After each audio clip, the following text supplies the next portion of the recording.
সম্মানিত সুধী, তো আজকে আমরা জানব যে আমরা জনগণ, আমাদের সরকার, সে বৈধ হোক বা অবৈধ হোক, সব ক্ষেত্রে আল্লাহ নবী সাল্লাল্লাহু আলাইহি ওয়াসাল্লামের নির্দেশনা আছে না নাই? অবশ্যই আছে। বৈধ হলে কি নির্দেশনা, অবৈধ হলে কি নির্দেশনা আল্লাহ নবী কি বলে যান নাই? বলে গিয়েছে। কিন্তু আমাদের আলেম সমাজ, সাধারণ পাবলিকের সেন্টিমেন্টালে আঘাত লাগবে, এজন্য বলতে চায় না, হক কথাটা বলতে চায় না। আমি গত খুতবায় সামান্য কিছু উড়া উড়া কথা বলেছিলাম, সেখানে কোরআন সুন্নাহর দলিল আনি নাই, শুধু কোরআন সুন্নাহর আলোকে নির্যাসটা আপনাদের সামনে বলেছিলাম। আমি কম করে হলেও প্রায় ৩৫,০০০ শুধু গালিগালাজি শুনেছি। নাউজুবিল্লাহ। একজন মুসলমান অপর মুসলমানকে গালিগালাজ করতে পারে, এটা কোন ধর্মে, এটা কিভাবে শিক্ষা পেল, এটা আমার আমি কোনোভাবে ভেবে পাচ্ছি না। এরাই নাকি কোরআনের পক্ষের লোক। এই হচ্ছে আমাদের অবস্থা। সম্মানিত সুধী, তো আমরা আজকে জানব সরকার বৈধ হোক অবৈধ হোক, কিন্তু তার হাতে যখন ক্ষমতা চলে যাবে তখন সেই সরকার আমাদের কাছ থেকে কেমন আচরণ পাবে, যে আচরণের কথা আল্লাহ এবং তার রাসূল আমাদেরকে বাতলিয়ে দিয়েছেন। আল্লাহ সুবহানাহু ওয়া তাআলা সূরাতুন নিসা এর 59 নম্বর আয়াতে বলছেন, ইয়া আইয়ুহাল্লাযীনা আমানু আতিউল্লাহ ওয়া আতিউর রাসূল। হে ঈমানদার বিশ্বাসীরা, তোমরা আল্লাহর আনুগত্য করো, রাসূলের আনুগত্য করো। ওয়া উলুল আমরি মিনকুম, এবং তোমাদের উলুল আমর যারা রয়েছে, এখানে কয়েকটি ব্যাখ্যা রয়েছে যে উলুল আমর যতক্ষণ পর্যন্ত কোরআন এবং সুন্নাহর আলোকে পরিচালনা করবে ততক্ষণ পর্যন্ত তার আনুগত্য করো। এটার মানে 10টা নির্দেশনা আমাকে আপনাকে সরকারের পক্ষ থেকে এসেছে, তার মধ্যে 9টা কোরআন সুন্নাহর বিপক্ষে নয়, একটা কোরআন সুন্নাহর বিপক্ষে। কোরআনের দাবি হলো, রসুলের সুন্নাতের দাবি হলো 9টাকে তোমার মেনে নেওয়া তোমার জন্য আবশ্যক, ফরজে আইন, আর একটাকে তুমি প্রত্যাখ্যান করবে। কিন্তু এই একটাকে প্রত্যাখ্যান করতে গিয়ে অস্ত্র ধরা যাবে না। এটি ব্যাখ্যামূলক কথা বললাম। আল্লাহ এখানে বলছেন আতিউল্লাহ, তোমরা আল্লাহর অনুসরণ করো, ওয়া আতিউর রাসূল, রাসূলের অনুসরণ করো, ওয়া উলুল আমরি মিনকুম, আর তোমাদের উলুল আমর যারা রয়েছে, যারা রাষ্ট্র দায়িত্ব রয়েছে, যারা তোমাদের সমাজের দায়িত্ব রয়েছে, তাদের আনুগত্য করো। আনুগত্যের মাপকাঠি কতক্ষণ থাকবে? যতক্ষণ পর্যন্ত কোরআন এবং সুন্নাহর আলোকে আমাকে আপনাকে পরিচালনা করবে। যদি এর মধ্যে কোনো বিষয় আসে, যদি কোরআন সুন্নাহর খেলাফ, কোরআন সুন্নাহর বিরোধিতা রয়েছে, আল্লাহ নবী সাল্লাল্লাহু আলাইহি ওয়াসাল্লামের অন্য ব্যাখ্যা থেকে জানা যায়, সেটা আমাকে ঘৃণা করতে হবে, প্রত্যাখ্যান করতে হবে। কিন্তু প্রত্যাখ্যান করতে গিয়ে সরকারের বিরুদ্ধে অস্ত্রবাজি করা যাবে না, সরকারের বিরুদ্ধে রাস্তায় নেমে জনগণকে কষ্ট দেওয়া যাবে না, রাস্তায় নেমে গাড়ি ভাঙচুর করা যাবে না, জ্বালাও পোড়া করা যাবে না। এটি সম্পূর্ণ একটি, যেটি বলেছিলাম যে খারিজিদের আকীদা, এটা আমি তো বলিনি ভাই, আপনারা আমাকে কেন ভুল বুঝছেন? ইমামদের বক্তব্যগুলো একটু দেখুন, ইমামদের বক্তব্যগুলো দেখুন, যে খারেজিদেরকে, খারেজি মানে কি? খারিজুন আনিল হুকুমা, মানে সরকার, প্রতিষ্ঠিত সরকারের বিপক্ষে অবস্থান নেওয়া হলো একটা খারিজি। তাদের খারিজ মানে বের হয়ে যাওয়া। কোত্থেকে বের হয়ে যাওয়া? মানে প্রতিষ্ঠিত সরকার, সে সরকার বৈধ হোক অবৈধ হোক, জোর করে ক্ষমতায় চলে গিয়েছে। জোর করে ক্ষমতা চলে যাওয়ার পরে তার হাতে যে অস্ত্র শস্ত্র আছে, তার হাতে যে ক্ষমতা আছে, আমি আপনি সলিমুদ্দিন কলিমুদ্দিন তার কানাকড়িও কোনো কিছু করতে পারবো না। তখন আমরা কি করব? এরপরেও যদি আমি আমার সাহস দেখায়া আবেগের বলে যদি আমরা তার বিরুদ্ধে দাঁড়াই, নিঃসন্দেহে আমি আমার জীবনকে আমি অগ্নি কুণ্ডের মধ্যে নিক্ষেপ করলাম। আপনি পারবেন জ্বলন্ত আগুনের মধ্যে ঝাঁপ দিতে? কেন করবেন না? কিন্তু মরে যাব। তা আগুনে পড়লেও তো ভাই শহীদ আছে, শহীদের মর্যাদা পাবা, যে আগুনে পড়ে গেলে শহীদের মর্যাদা পাবা, তো ওখানে পড়ে মরো। সম্মানিত সুধী, আসলে কোরআন সুন্নাহর ব্যাখ্যা বিশ্লেষণ এমনভাবে আমাদের মাঝে উপস্থাপন করা হয় যে মানুষের জিহাদি মনোভাব জিহাদের শহীদের তামান্নাটা যেভাবে জাগ্রত করা দরকার সেভাবে জাগ্রত করা হয় না।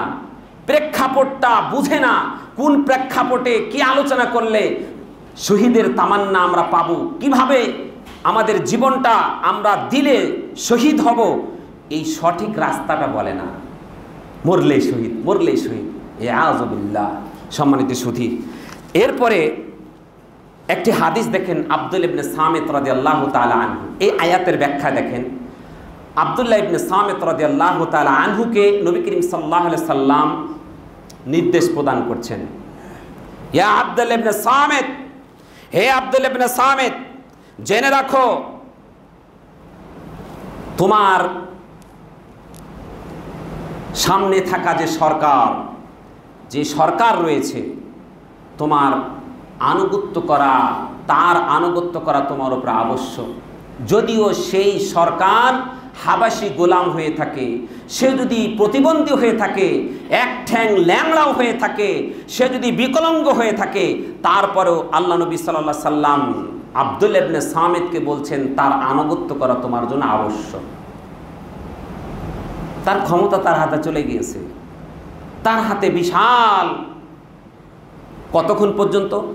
আল্লাহ নবী সাল্লাল্লাহু আলাইহি সাল্লাম অন্য হাদিসে বলেছেন, রাসূলুল্লাহ সাল্লাল্লাহু আলাইহি সাল্লাম বলেছেন, আন ইবনে উমর রাদিয়াল্লাহু তাআলা আনহু আনি নবী সাল্লাল্লাহু আলাইহি সাল্লাম আন্নাহু ক্বালা আলাল মারিইল মুসলিমি আস-সামউ ওয়া তাআতু ফীমা আহাব্বা ওয়া কারিহা। একজন মুসলমান, তার সামনে একটি সরকার এসে হাজির হয়েছে, যে সরকারকে সে প্রতিষ্ঠা করে নাই, তার ভাইও করে নাই, তার বাপদাদাও 14 গোষ্ঠীও করে নাই, কিন্তু সে ক্ষমতায় যেভাবে হোক চলে গিয়েছে। আল্লাহ অবশ্যই এই ক্ষমতা তাকে দিয়েছেন, কারণ ক্ষমতার মালিককে আল্লাহ, আমাদেরকে বিশ্বাস করতে হবে। তো যদি জালেম সরকার হয়ে থাকে, সে যদি ইসলামের বিরুদ্ধচারী সরকার হয়ে থাকে, জানতে হবে এটা আমাদের হাতের কামাই। আমরা অন্যায় অনাচারে লিপ্ত হওয়ার কারণে আল্লাহ এটা আমাদের উপরে দিয়ে দিয়েছেন। তো এটাকে আল্লাহকে দোষ দিবেন? কার দোষ এটা? কার অন্যায়ের ফসল এটা? আমার অন্যায়ের ফসল। আমি যখন অন্যায় অনাচারে লিপ্ত থাকব, আল্লাহ সুবহানাহু ওয়া তাআলার রাসূলের ওয়াদা হলো যে তোমাদের উপর এরকম একজন জালেম সরকার এসে চেপে বসবে। অতএব আমাদেরকেও প্রসিদ্ধ লাভ করতে হবে। তো আল্লাহ নবী সাল্লাল্লাহু আলাইহি সাল্লাম বলছেন, যদি কোনো একজন জালেম সরকার তোমাদের কাছে এসে চেপে বসে, তখন তোমরা কি করবে? আল্লাহ নবী সাল্লাল্লাহু আলাইহি সাল্লাম বলছেন, আলাইকা আলাল মারিইল মুসলিমি আস-সামউ ওয়া তাআতু ফীমা আহাব্বা ওয়া কারিহা। অর্থাৎ তোমার পছন্দের ভিত্তিতে সরকার গঠিত হোক বা তোমার অপছন্দের ভিত্তিতে সরকার গঠিত হোক, যেভাবেই গঠন হোক না কেন, যতক্ষণ পর্যন্ত সে আল্লাহ রসুলের বিরুদ্ধে অবস্থান নিয়ে কোনো বিধান তোমার উপরে চাপিয়ে না দেয়, ততক্ষণ পর্যন্ত তোমার উপরে তার আনুগত্য করা, তার কথা শ্রবণ করা তোমার উপরে আবশ্যক, ওয়াজিব। কার কথা এটা ভাই? রসুলের কথা। কথাগুলো তো বুঝতে হবে। না বুঝে শুধু আবেগ নিয়ে যদি আমরা ফালাফালি করি তাহলে হবে না। সব শেষ হয়ে গেল, সব শেষ হয়ে গেল। এর মাধ্যমে মুসলমানরা আরও সংকীর্ণিত হয়ে যাচ্ছে, দাওয়াতের পরিবেশটা আরও নষ্ট হয়ে যাচ্ছে যত দিন যাচ্ছে।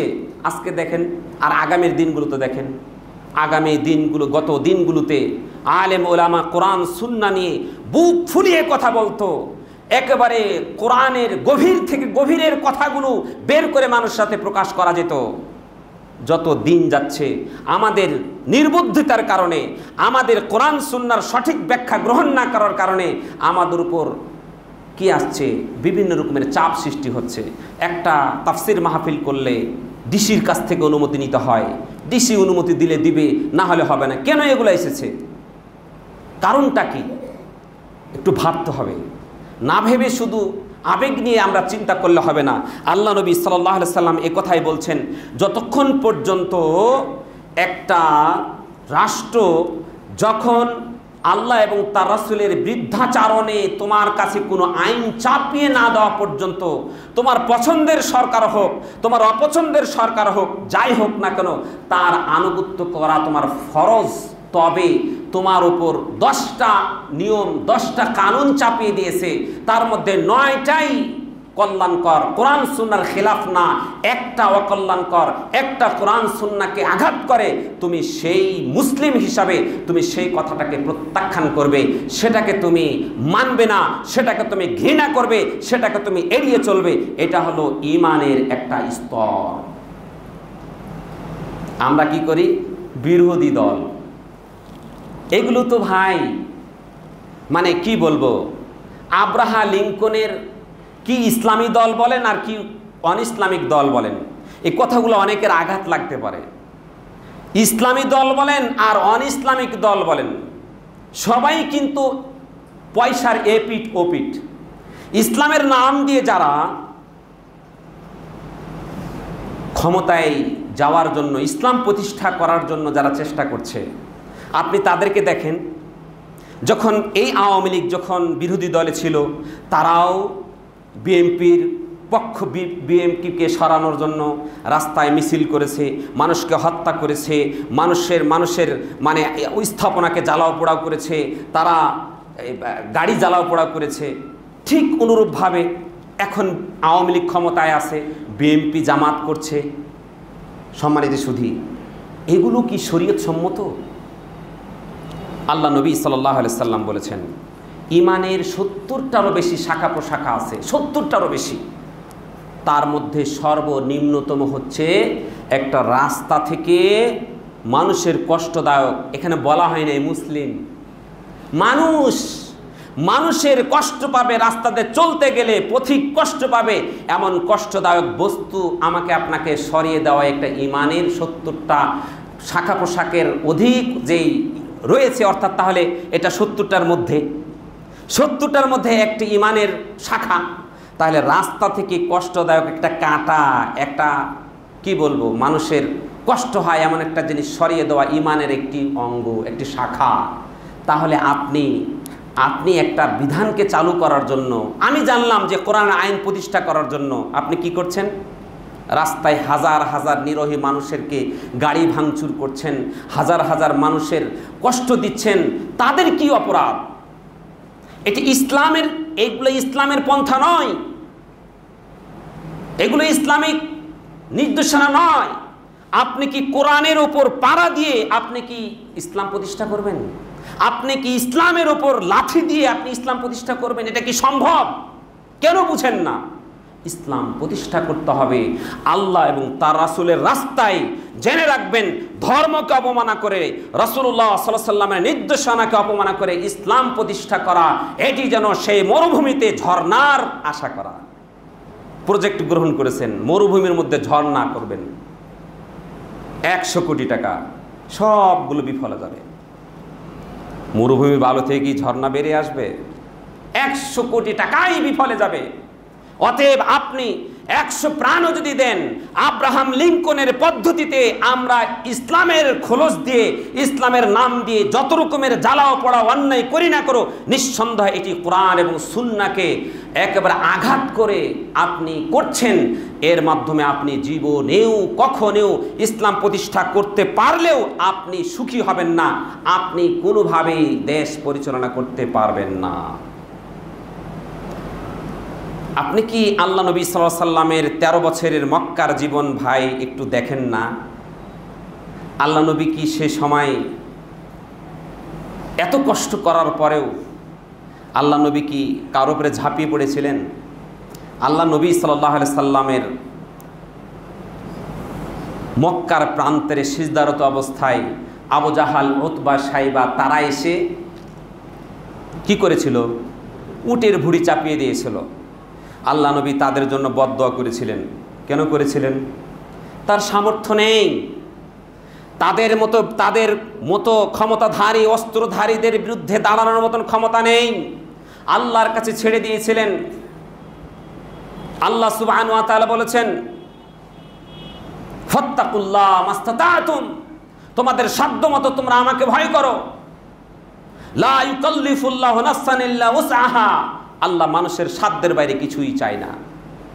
এখন আপনি যদি মনে করেন রাসূল সাল্লাল্লাহু আলাইহি সাল্লাম সে সময় কেন বিদ্রোহ করলো না, কেন সে আবু জাহেল, উতবা, সাইবাকে কেন ধরল না, কেন আল্লাহর কাছে দোয়া করলো, এখন আপনার কাছে এটা প্রশ্ন জেগে উঠবে। সম্মানিত সুধী, আল্লাহ সুবহানাহু ওয়া তাআলা মানুষের জীবনকে হুমকির মুখে ঠেলে দিতে কখনো চান না। আল্লাহ তাআলা সুন্নাত, আল্লাহ তাআলা রেওয়াজ, যেভাবে চলার সেভাবেই চলবে, সেভাবে আল্লাহ তাআলা চালাবেন।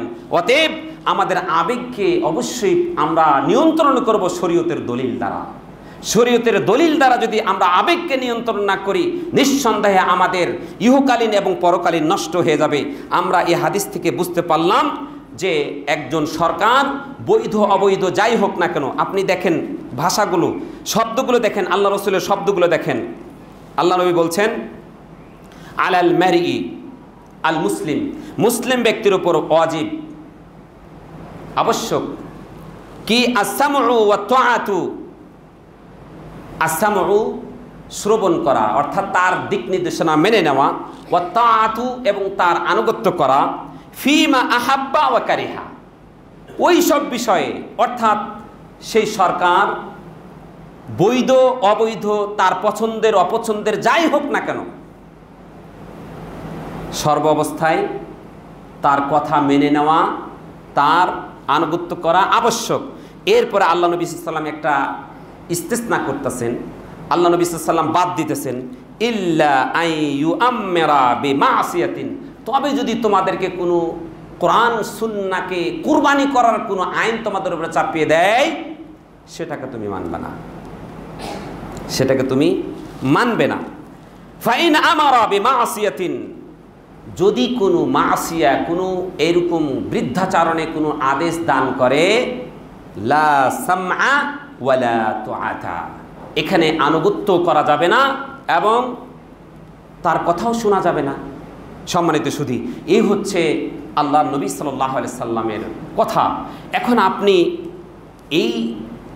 আপনি যে শুনবেন না বা তার আনুগত্য করবেন না, এরপরে যদি আপনার উপরে যদি জুলুম নির্যাতন আসে, তাহলে কি করবেন?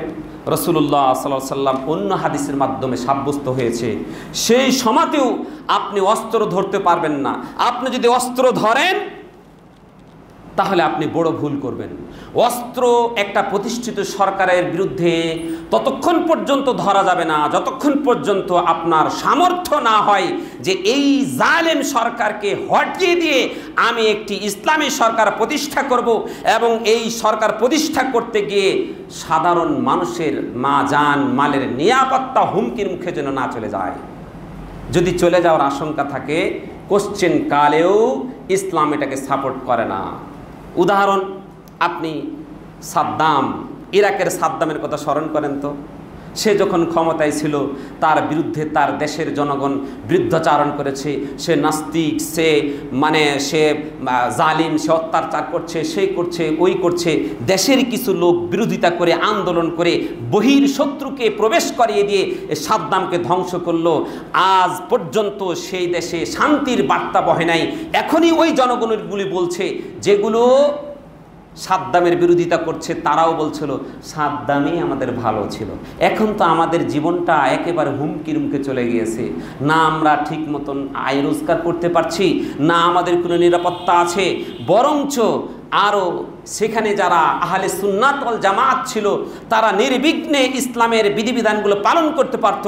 বরং সেখানে এখন একেবারে শিয়াদের একেবারে আধিপত্য সেখানে বিস্তার হয়ে গিয়েছে। কেন ইসলাম প্রতিষ্ঠিত সরকারের বিরুদ্ধে হুট করে অস্ত্র আন্দোলন করতে নিষেধ করে? একটু দেখেন, উদাহরণ দেখেন, গাদ্দাফির দিকে দেখেন। গাদ্দাফি যখন পরিচালনা করছিল, তখন তার মধ্যে যে ভুল ত্রুটিগুলো ছিল, সেই ভুল ত্রুটিগুলো জনগণ অনেকে মেনে নাই। মেনে না নেওয়ার কারণে বিদ্রোহ ঘোষণা করলো। বহির্বিশ্ব থেকে তাকে সহযোগিতা করার জন্য তার কি করলো, তাকে তছনছ করে দিল। খবর নেন তো তারা ঠিক আছে না কি আছে তাদের অবস্থা। তারা এখন প্রতি নিঃশ্বাসে নিঃশ্বাসে বলছে গাদ্দাফি ভালো ছিল, গাদ্দাফি ভালো ছিল, যদিও সে আমাদের অনেক অধিকারগুলো হরণ করত, সেই ভালো ছিল। এ কথাই এখনো সেখানকার জনগণ বলছে। আপনি কি বলছেন আপনার আওয়ামী লীগ চলে গেলে বিএনপি আসলে আপনি খুব ভালো থাকবেন? লা হাওলা ওয়ালা কুওয়াতা ইল্লা বিল্লাহ। হায় আমাদের বুঝ, হায় আমাদের বুঝ। আল্লাহ নবী সাল্লাল্লাহু আলাইহি সাল্লাম বলছেন, মান ইউতি আল আমিরা ফাকাদ আতা আল্লাহ। যে ব্যক্তি দেশের প্রধানের, যে ব্যক্তি রাষ্ট্রনায়কের, বৈধ অবৈধ যাই হোক, যে ব্যক্তি তার আনুগত্য করলো সে ব্যক্তি আল্লাহর আনুগত্য করলো। যে ব্যক্তি সেই নেতার বিরোধিতা করলো সে যেন আমার বিরোধিতা করলো। মাপকাঠি কি?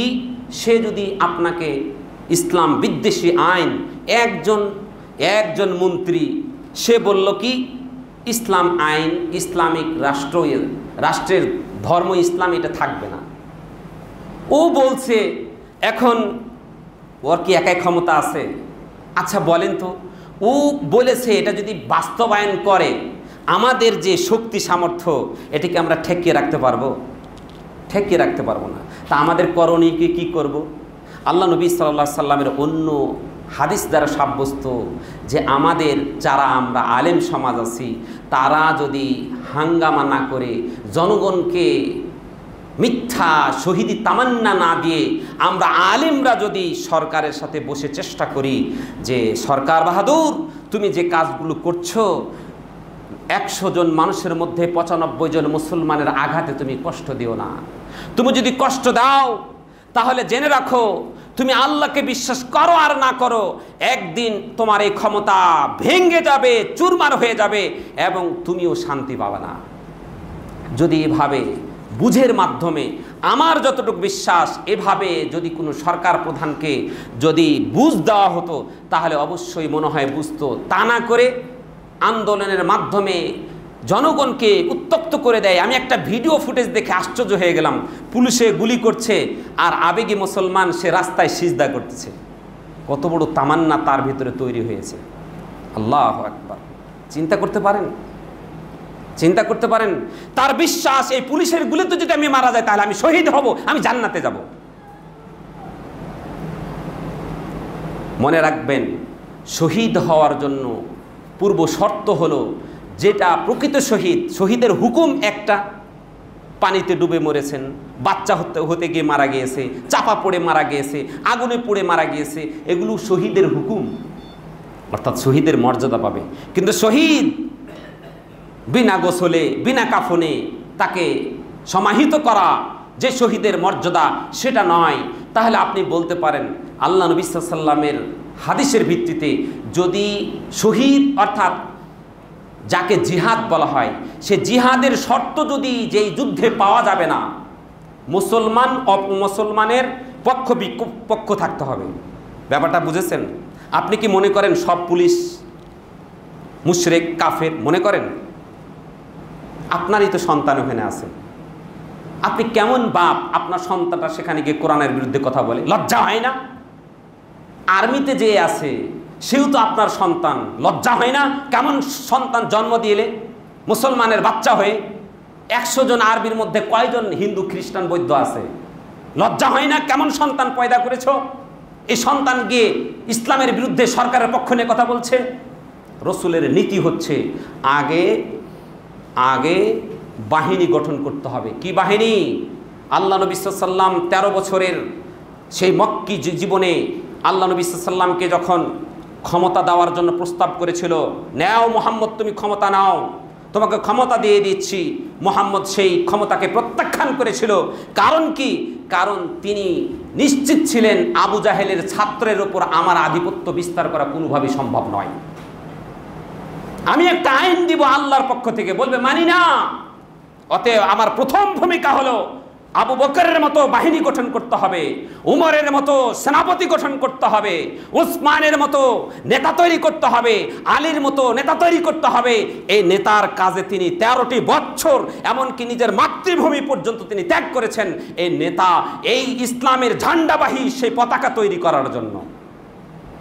এই কাজের খবর নাই, খালি দিন কায়েম করে দাওয়াতের কোনো পাঠভূমি তৈরি করে না, দাওয়াতি কাজ করে না, মানুষের আমল আখলাক তাওহীদের পরিবর্তনের কোনো রকমের চেষ্টা করে না, দিন কায়েমের জন্য রাস্তাঘাটে জীবন দিয়ে নিতেছে, আর এগুলো শহীদ বলে আখ্যা দিচ্ছে। নাউযুবিল্লাহ।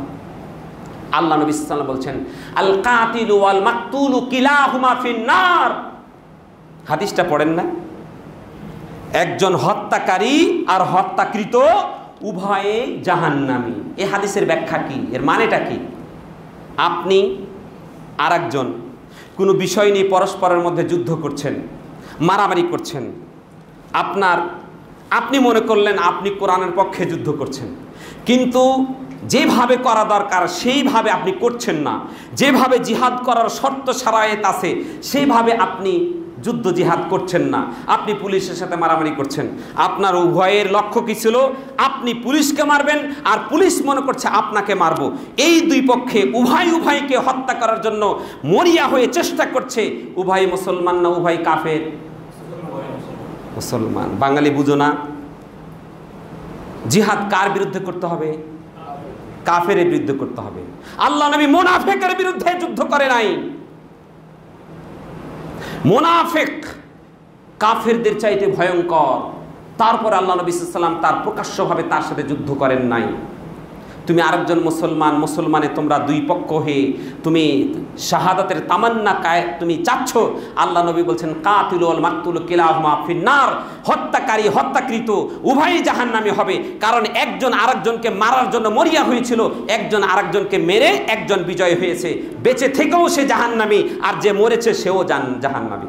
কারণ যে মরছে সে পারলে ওই তার বিপক্ষকে মারতে পারতো না, পারে নাই। না পারার কারণে আল্লাহ নবী সাল্লাল্লাহু আলাইহি ওয়াসাল্লাম বলছেন অতএব প্রেক্ষাপটটা ছিল আল্লাহ রসুলের বিধান মাফিক নয়, এটি যুদ্ধের ময়দান নয়, যার কারণে তোমরা উভয়ই জাহান্নামে যাবে। পুলিশ যদি মারে পুলিশও জাহান্নামী, এবং পুলিশকে যে মারবে সেও জাহান্নামী। আল কাতুলু ওয়াল মাকতুলু কিলাহুমা ফিন্নার। সম্মানিত সুধী, এই হচ্ছে আপনার যেটা আমাদের দায়িত্ব। আমাদের তাদের কথাগুলো আমাদেরকে মানতে হবে, মেনে চলতে হবে, যতক্ষণ পর্যন্ত তারা কোরআন এবং সুন্নাহর বিপক্ষে তারা অবস্থান না নেয়। এরপরে সরকারের বিরুদ্ধে বিদ্রোহ করা যাবে কি না? আনুগত্যের কথা বললাম, বিদ্রোহ করা যাবে কি না? আল্লাহ নবী সাল্লাল্লাহু আলাইহি সাল্লাম এবারে বলছেন আলা মান ওয়ালিয়া আলাইহি ওয়ালিন ফারাআহু ইয়াতি শাইয়ান মিন মাসাতিল্লাহ।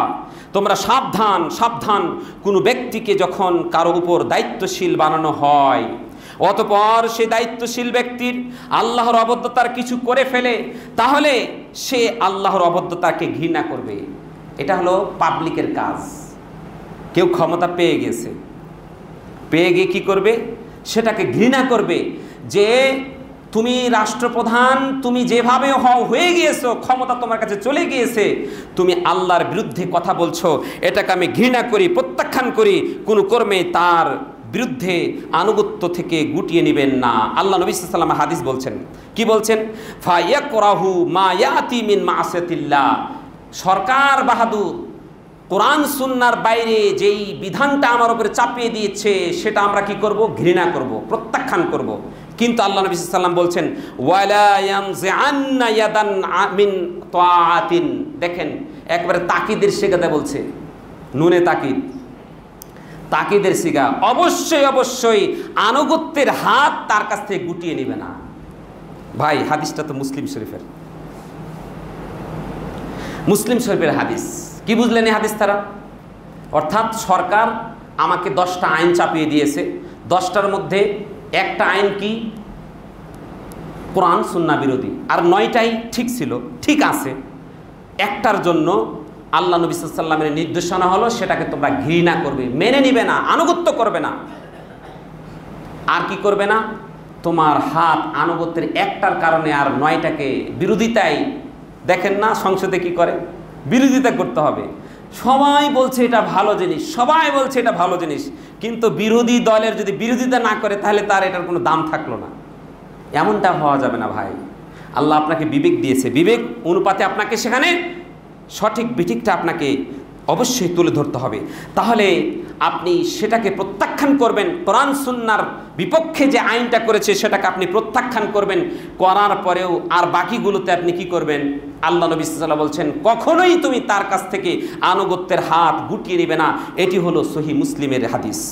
সম্মানিত সুধী, এরপরে আল্লাহ নবী সাল্লাল্লাহু আলাইহি সাল্লামের এক সাহাবী তিনি বলছেন বায়ানা আলা সামি'i ওয়া তাআতি ফি মানশাতিনা ওয়া মাকরিহিনা ওয়া উসরিনা ওয়া ইউসরিনা। আল্লাহ নবী সাল্লাল্লাহু আলাইহি ওয়াসাল্লামের এক সাহাবী তিনি বলছেন, আমরা খুশিতে অখুশিতে, আমাদের অসচ্ছলতায় সচ্ছলতায় এবং আমাদের উপর নিজেকে বা অন্যকে প্রাধান্য দেওয়ার ক্ষেত্রেও দায়িত্বশীলের কথা শ্রবণ করা এবং তার আনুগত্য করার উপর রাসূল সাল্লাল্লাহু আলাইহি ওয়াসাল্লামের কাছে বায়াত গ্রহণ করেছি। অন্যকে প্রাধান্য দিতে হবে নিজের ওপর।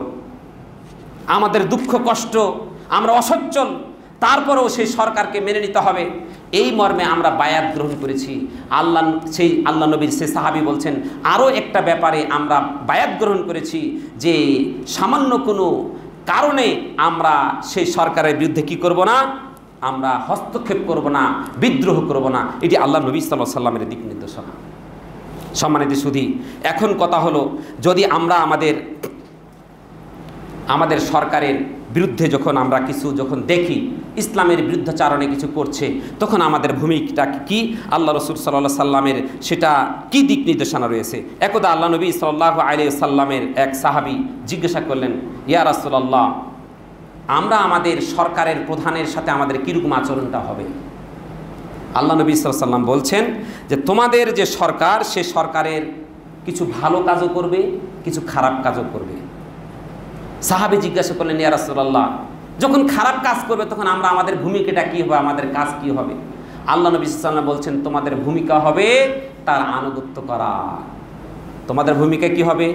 আনুগত্য করা। এবং এই আনুগত্য, এটা অন্য হাদিস দ্বারা সাব্যস্ত। সে আনুগত্য কোন ক্ষেত্রে? অর্থাৎ যেটি কোরআন সুন্নাহর বিপক্ষে যে কাজটা করেছে সেটাকে প্রত্যাখ্যান করে তার আনুগত্য করতে হবে। সম্মানিত সুধী, এরপরে আমরা আল্লাহ নবী সাল্লাল্লাহু আলাইহি সাল্লামের যে সবচেয়ে যে কঠিন কথা, যে লা তাআতা লি মাখলুকিন ফি মাসিয়াতিল খালিক, অর্থাৎ আল্লাহর অবাধ্যতায় কোনো মাখলুকের সৃষ্টির কোনো রকমের আনুগত্য করা যাবে না। আল্লাহর বিরোধিতায়, রসুলের বিরোধিতায় সে যদি যতই বাহাদুর হোক না কেন, তার আনুগত্য করা যাবে না। যতক্ষণ পর্যন্ত সে কোরআন সুন্নাহর আলোকে থাকবে ততক্ষণ পর্যন্ত তার আনুগত্য করতে হবে। আর এই আনুগত্য মানে এই নয় যে আপনার তার বিরোধিতা করে অস্ত্র ধরতে হবে। আল্লাহ নবী সাল্লাল্লাহু আলাইহি সাল্লামের একটি হাদিস নিয়ে অপব্যাখ্যা চলে, মান রাআ মিনকুম মুনকারান ফালিয়ুগাইয়ির বিয়াদিহি, যে ব্যক্তি কোনো মুনকার খারাপ কাজ দেখবে সে যেন তার হাত দ্বারা প্রতিহত করে। সেটা তারা যদি ফামাল্লাম ইয়াস্তাতি, কেউ যদি হাত দ্বারা যদি সক্ষম না হয়, তাহলে তারা কি দিয়ে করবে? জিহ্বা দ্বারা করবে। কেউ যদি জিহ্বা দ্বারা সক্ষম না হয় তাহলে কি দ্বারা করবে? তাহলে সে অন্তরে ঘৃণা করবে। আর এটা হলো সবচেয়ে দুর্বল ইমানের লক্ষণ। সম্মানিত সুধী, এখন আমাদের আবেগী ভাইয়েরা বলে যে সরকার সে কোরআন সুন্নাহর মুনকার কাজ করছে, তাহলে আমাদের হাত দ্বারা আগে প্রতিহত করতে হবে। ভাই, তোমার কি সামর্থ্য আছে? হাত দ্বারা প্রতিহত মানে কি তোমার অস্ত্র ধরা? তুমি কি অস্ত্র ধরে পারবে? তার বিপক্ষে লড়তে পারবে? তুমি স্বচক্ষে দেখছো তাজা তেজা প্রাণগুলো মিথ্যা শাহাদার সেই তামান্না সৃষ্টি করে কিছুদিন আগেই মোদিকে আসা না আসাকে কেন্দ্র করে কতগুলো প্রাণ ঝরে গেছে। কি করতে পেরেছো? কেন বুঝো না ভাই? কেন বুঝো না এগুলো? আরও সংকীর্ণতা এসে গিয়েছে। কওমি মাদ্রাসাগুলোকে বন্ধ করে দিয়েছে মাসের পর মাস। পারো নাই খুলতে। কত রকমের চেষ্টা করেছে, পারো নাই। সম্মানিত সুধী, এইরকম আমরা সঠিক বুদ্ধিমত্তার সাথে আমরা না চলার কারণে আমরা দিনে দিনে লাঞ্ছিত হচ্ছি, অপমানিত হচ্ছি, দাওয়াতের পরিবেশটা আমাদের নষ্ট হয়ে যাচ্ছে। এবার আসুন দেখুন যে হাত দ্বারা প্রতিহত দ্বারা অর্থ কী নিয়েছে। ইমাম আহমদ ইবনে হাম্বল রাহিমাহুল্লাহ তিনি এই হাত দ্বারা প্রতিহত করা অর্থ তিনি বলেছেন অস্ত্র ধরা নয়। হাত দ্বারা প্রতিহত বলতে কোন আলেম ব্যাখ্যা করেছেন হাত দ্বারা প্রতিহত করবে কে? অন্যায় কাজের প্রতিরোধ করবে কে? সরকার, পুলিশ, প্রশাসন। জিহ্বা দ্বারা প্রতিহত করবে কে? আলেম সমাজ। আর যদি না পারে তাহলে এটা অন্তর দ্বারা ঘৃণা করতে হবে। যদিও এই মতটি খুবই দুর্বল বলে আলেমরা ব্যাখ্যা করেছেন, তবে হাত দ্বারা প্রতিহত করা মানে অস্ত্র ধারা নয়। এই মর্মে ইমাম আহমদ ইবনে হাম্বল রাহিমাহুল্লাহ তিনি বলেছেন, ইমাম আহমদ রাহিমাহুল্লাহ বলেন, হাত দ্বারা প্রতিবাদের অর্থ এটা তরবারি বা অস্ত্রের দ্বারা নয়। কিভাবে?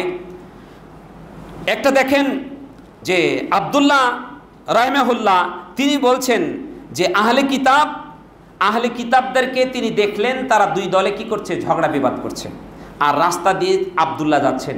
তখন আহলে কিতাবদের সে বাচ্চাদের ছেলেদেরকে হাত দিয়ে তিনি সরিয়ে দিলেন, বাবা তোমরা এটা করো না, এটা করো না, অর্থাৎ তাদেরকে তাৎক্ষণিকভাবে সরিয়ে দিলেন। তা আপনি যদি দেখেন যে খারাপ অন্যায় কাজ হচ্ছে, আপনি সেখানে যদি মনে করেন আপনি মুরব্বী, আপনি সে এলাকায় এই কাজটা করলে আপনি প্রতিহত করতে পারবেন, আপনি করেন, সমস্যা নেই। কিন্তু হাত দ্বারা প্রতিহত এই মানে নয় যে আপনার জনবল নিয়ে লাঠিসোঁটা নিয়ে তারকে হত্যা করে দেওয়া, তার জ্বালাও পোড়া করে দেওয়া, এই হাদিসের এটা অর্থ নয়। এটি হলো আবেগী মুসলমানের অনুবাদ, আবেগ দিয়ে যারা চলে তাদের অনুবাদ হচ্ছে এটা। সম্মানিত সুধী, আশা করছি আপনারা বিষয়টা বুঝতে পেরেছেন। আমার সময় শেষ হয়ে গেছে, আমি একটি মতামত দিয়ে আপনাদেরকে শেষ করব যে আপনি মুসলিমকে আবেগের উপর থাকবে, আবেগ ছাড়া কিন্তু আপনি নিজের ঈমানকে পরিপুক্ত করতে পারবেন না। আবেগ এমন একটা বিষয়, আবেগ এবং বিবেক দুইটা জিনিস। আবেগ, আপনি ইসলামের অবমাননা হচ্ছে, কষ্ট পাবেন, এটা হলো আবেগ। কোরআনের অবমাননা হচ্ছে, আপনার মুসলিমকে হত্যা করছে, আপনি কষ্ট পাবেন, এটা আবেগ। আপনার যদি আবেগ না থাকেন তাহলে আপনার অনুভূতি থাকবে না, আপনি অনুভূতিহীন জড় পদার্থে পরিণত হবেন। তবে আপনার আবেগকে বিবেকের মাধ্যমে বিচার করতে হবে। আপনি আবেগকে নিয়ন্ত্রণ করবেন বিবেক দ্বারা। যদি বিবেক দ্বারা নিয়ন্ত্রণ না করেন তাহলে নিঃসন্দেহে আপনার সামনে প্রলয়ঙ্করী ঝড়ের মতো আপনি বিধ্বংস হয়ে যাবেন, যেটা আমাদের সমাজে হচ্ছে। শাইখ উসাইমিন রাহিমাহুল্লাহকে এই ব্যাপারে জিজ্ঞাসা করা হয়েছিল যে আমরা যারা আবেগ দিয়ে পরস্পরের মধ্যে আবেগ দেখে অনেক কিছু করে ফেলি, এর ফলাফলটা কি? তিনি বলেছিলেন এগুলো হয় অজ্ঞতার প্রথম যে এটা কারণ, সেটা হলো অজ্ঞতা। অর্থাৎ এই যে মারামারি, বিশৃঙ্খলা, মুসলমানে মারামারি করে নিজেকে শহীদ মনে করা, একজন আরেকজনকে হত্যা করা, এগুলোর কারণ কি, প্রেক্ষাপট কি? তিনি বলছেন যে এটা প্রথম যেটা কারণ সেটা হলো অজ্ঞতা। অজ্ঞতার কারণে সেগুলো হয়। কোরআন এবং সুন্নাহর সঠিক দলিলগুলো তাদের ভিতরে না থাকার কারণে তারা মনে করে যে সরকারের বিরুদ্ধে দাঁড়িয়ে মানে আমি অস্ত্র ধরলেই মনে হয় আমি শহীদ হয়ে যাব। কিন্তু ইমাম আহমদ ইবনে হাম্বল তিনি বলছেন প্রতিষ্ঠিত সরকার যদি ফাসেক হয় তারপরেও যদি তার বিরুদ্ধে কেউ অস্ত্র ধরে, ইমাম আহমদ ইবনে হাম্বল তিনি তাকে বলছেন এটা খারিজিদের আকীদা। যে খারিজিরা আলী ইবনে আবি তালেবকে হত্যা করেছিল, যে খারিজিরা উসমান ইবনে আফফান রাদিয়াল্লাহু তাআলাকে হত্যা করেছিল, তার হুকুমতের বাইরে গিয়ে ইমাম আহমদ ইবনে হাম্বল তিনি বলছেন এটা হলো খারিজিদের বিশ্বাস। এরপরে আর কারণ কি, এরকম বিশৃঙ্খলার কারণ কি? তিনি বলছেন যে মানুষের আবেগ থাকবে, এটা সঠিক, কিন্তু এই আবেগকে শরীয়তের জ্ঞান দ্বারা মাপকাঠি করতে হবে। যদি শরীয়তের মাপকাঠি দ্বারা এই আবেগকে আপনি নিয়ন্ত্রণ না করেন, এটা একটা লাগামের মতো। ঘোড়ার যেমন জিন একটা লাগাম থাকে, যে লাগাম টেনে ধরে আপনি ঘোড়াকে নিয়ন্ত্রণ করেন, আপনার আবেগকে নিয়ন্ত্রণ করতে হবে শরীয়তের দলিল দ্বারা। কোরআন অবমাননা করেছে, এই কোরআনের অবমাননা কে করেছে তাকে আইডেন্টিফাই করার জন্য আপনাকেও সহযোগিতা করতে হবে। আপনি জানলেন না, শুনলেন না, আপনি ওই এলাকার সবকে তছতছ করে দিলেন, এর মাধ্যমে আপনি কি করেছেন? ইসলামের ক্ষতি করেছেন। কারণ জাহিলিয়াতের অন্যতম আইটেম ছিল গোত্রের একজন অন্যায় করলে পুরা জাতিকে ধ্বংস করে দেওয়া। আউস, খাজরাজ, বনি কুরাইজা, এরা এই সমস্ত দলে দলে বিভক্ত লোকগুলো নবী করিম সাল্লাল্লাহু আলাইহি সাল্লামকে কেন আহ্বান করেছিল ভাই আপনারা জানেন না? কারণ তাদের মধ্যে একটা রেওয়াজ ছিল, আউস গোত্রের একজন লোক অন্যায় করেছে খাজরাজ লোকের সাথে, খাজরাজ সম্প্রদায় আউস গোত্রের সব লোকের উপর অত্যাচার করেছে, জুলুম করেছে। একটা কারণে তারা মারামারি হানাহানি করতে করতে, এটি একটা জাহিলিয়াতের আইটেম, যে অন্যায় করেছে তাকেই ধরতে হবে, তাকেই আপনার আইডেন্টিফাই করতে হবে। যদি আপনি সেটাকে আইডেন্টি না করতে পারেন, সেটাকে যদি আপনি বের করতে না পারেন, আপনাকে সে জায়গায় চুপ থাকতে হবে, কোনোভাবে হস্তক্ষেপ করা যাবে না। তাহলে চিন্তা করুন, আমরা দেখি যে ইমাম আহমদ ইবনে হাম্বল তিনি বলেছেন যে ব্যক্তি প্রতিষ্ঠিত সরকারের বিরুদ্ধে এভাবে অস্ত্র ধরবে সে ব্যক্তি খারিজিদের অন্তর্ভুক্ত হবে। শুধু তাই নয়, ইমাম কুরতুবী রাহিমাহুল্লাহ তিনি এমন কথা বলেছেন। শুধু তাই নয়, ইবনে উসাইমিন রাহিমাহুল্লাহ তাকে জিজ্ঞাসা করা হয়েছিল, আমরা যাদের ফতোয়াকে আমরা ইবনে তাইমিয়া রাহিমাহুল্লাহ তাকে প্রশ্ন করা হয়েছিল, তিনি বলছেন আহলে সুন্নাতের প্রসিদ্ধ মাযহাব এই যে সরকারের বিরুদ্ধে বিদ্রোহ ঘোষণা করা এবং তাদের বিরুদ্ধে অস্ত্র বৈধ নয়, অস্ত্র ধরা বৈধ নয়, যদিও সেই সরকার জুলুম অত্যাচার করে। ইবনে তাইমিয়া রাহিমাহুল্লাহ তিনি বলছেন। শুধু তাই নয়, ইবনুল কাইয়্যুম জাওজি রাহিমাহুল্লাহ তাকে প্রশ্ন করা হয়েছিল যে সরকার আমাদের উপরে জুলুম অত্যাচার করছে, আমাদের উপরে চেপে বসেছে, তাদের জন্য আমরা কি করব? তিনি বলেছিলেন কোন অন্যায়ের প্রতিবাদ যদি আরও বড় ধরনের অন্যায়ের আবির্ভাব ঘটায় সেখানে সরকার ও রাষ্ট্রের পরিচালনার বিরুদ্ধে বিদ্রোহ ঘোষণা করা মাধ্যমে কোনোভাবেই অস্ত্র ধরা এটি জায়েজ নয়, এটি হলো হারাম। শেখ ইবনে উসাইমিন রাহিমাহুল্লাহকে জিজ্ঞাসা করা হয়েছিল কোন নির্বোধ লোক জ্ঞানহীন লোকের বক্তব্য এই যে সরকার যদি ইসলামকে পূর্ণরূপে মান্য না করে তাহলে তার আনুগত্য করা ওয়াজিব নয়, এ কথা যারা বলে শেখ উসাইমিন রাহিমাহুল্লাহ তিনি বলছেন তারা হচ্ছে নির্বোধ, তারা জ্ঞান পাপী, তাদের কোরআন সুন্নাহর জ্ঞান নেই। সম্মানিত সুধী, এই হচ্ছে মোটামুটি সরকারের পক্ষ থেকে সরকারের প্রতি আমাদের যে আচরণ সেটি হতে হবে, অর্থাৎ সরকারের যে আইনগুলো আমাদের কোরআন সুন্নাহকে আঘাত করে সেগুলো আমরা প্রত্যাখ্যান করব এবং আমরা যারা আলেম সমাজ আছি আমরা চেষ্টা করব বক্তব্যের মাধ্যমে তাদেরকে বুঝাতে বা আমরা তাদের পরামর্শ দিয়ে আমরা বুঝাতে তাদেরকে চেষ্টা করব। আল্লাহ সুবহানাহু ওয়া তাআলা আমাদের সঠিক বুঝদান করুক, আমরা যেন তাদের আক্রমণের শিকার না হই। একটা কথা মনে রাখবেন, আমি একটা ইন্ডিয়ার এক নেতার এক বক্তব্য শুনলাম। বক্তব্য বলছে কি জানেন? বক্তব্যে বলছে জেনে রাখো যদি একজন কোনো হিন্দুকে মুসলমানরা আঘাত করে মারে তাহলে আমরা 100 জন মুসলমানের রক্ত খাবো, 100 জন মুসলমানকে হত্যা করব। জেনে রাখো তোমরা যদি একজন কোনো হিন্দু মহিলাকে ধর্ষণ করো তোমাদের মুসলিম নারী 100 জনকে আমরা ধর্ষণ করব। সম্মানিত সুধী, আমি আপনি আবেগ নিয়ে যদি কোনো হিন্দুর বাড়িঘর জ্বালাও করি, হিন্দুদের প্রতি আঘাত করি, তাহলে জেনে রাখুন আমার বাংলাদেশে 70 লাখ হিন্দু রয়েছে আর আমার প্রাণের প্রিয় সেই 30 কোটি মুসলমান ইন্ডিয়াতে রয়েছে। আপনি মাত্র 6-7 হাজার বা 6-7 লাখ হিন্দুর উপরে নির্যাতন করে আপনি 30 কোটি মুসলমানের জীবনকে আপনি হুমকির মধ্যে ফেলে দিলেন। এটি কেমন মুসলমানের প্রতি আপনার ভালোবাসা? সম্মানিত সুধী, এই বিষয়গুলো আমাদের চিন্তা করতে হবে যে আমাদেরকে উস্কানি দিচ্ছে, এক শ্রেণীর মানুষ উস্কানি দিচ্ছে তাদের ফায়দা লুটার জন্য। কি ফায়দা? বহির্বিশ্বে প্রকাশ করবে, দেখেন মুসলমানরা জঙ্গি, মুসলমানরা কেমন, তাদের উগ্র, তারা দেখেন, এটি মানুষকে দেখানোর জন্য এরা পরিকল্পনা করে। আবার সময় দেখা যায় এক রাজনৈতিক দল আর এক রাজনৈতিক দলকে হেনস্থ করার জন্য এগুলো করে থাকে। তো আমরা আলেম সমাজ যদি ভূমিকা পালন করি, ভাই এগুলো যারা করছে এগুলো সরকার বুঝবে, জাস্ট আমরা যতটুকু বলার দরকার আমরা আলেম সমাজ আছি আমরা সরকারকে বুঝাবো। তোমরা সাধারণ পাবলিক যারা আছো ভাই তোমরা অস্ত্র হাতে নিও না। এরকমভাবে প্রত্যেকটা মসজিদে যদি আমরা এই ভূমিকা পালন করতাম তাহলে এই জনগণগুলো তারা এভাবে ভাঙচুর করে আমাদের উপর এইরকম আরও অন্যান্য বহির্বিশ্বে যে মুসলমানেরা আছে তারা নির্যাতিত নিপীড়িত হতো না। সম্মানিত সুধী, আমরা একটু যদি খেয়াল করি, কোরআন সুন্নাহর দিকে লক্ষ্য করি, ইনশাআল্লাহ আমাদের দেশে শান্তি ইনশাআল্লাহ বর্ষিত হবে। আল্লাহ সুবহানাহু ওয়া তাআলা আমাদের সকলকে শান্তির মধ্যে রাখুক। আমাদের সরকার বাহাদুর যিনি আছেন আল্লাহ তাকে সঠিক বুঝ দাও যেন আমরা মুসলমান হিসাবে আমাদের প্রতি তাদের যদি কোনো বিদ্বেষ থাকে আল্লাহ তুমি তাদের সেই বিদ্বেষের পরিবর্তন ঘটাও। তারা মুসলমান হিসাবে আমরা যেটুকু পাওয়ার কথা ছিল আমরা তার কাছে সেটা পাচ্ছি না, আল্লাহ তুমি তাদেরকে সংশোধন করো। কারণ তারা নিজেদেরকে দাবি করে মুসলমান, কিন্তু আমরা অনেক ক্ষেত্রে মুসলমানরা আমরা সে জুলুমের শিকার হয়ে থাকি। বরং অনেক ক্ষেত্রে দেখা যায় হিন্দুরাও পর্যন্ত তারা অনেক সুখে আছে, তারপরে সামান্য কিছু কারণে যে এই দুর্ঘটনাগুলো ঘটে এটা সকল মুসলমানের উপরে চেপে বসে। আল্লাহ সুবহানাহু ওয়া তাআলা আমাদের সকলকে নিরাপদ রাখুক। সকলে আল্লাহুম্মা আমিন।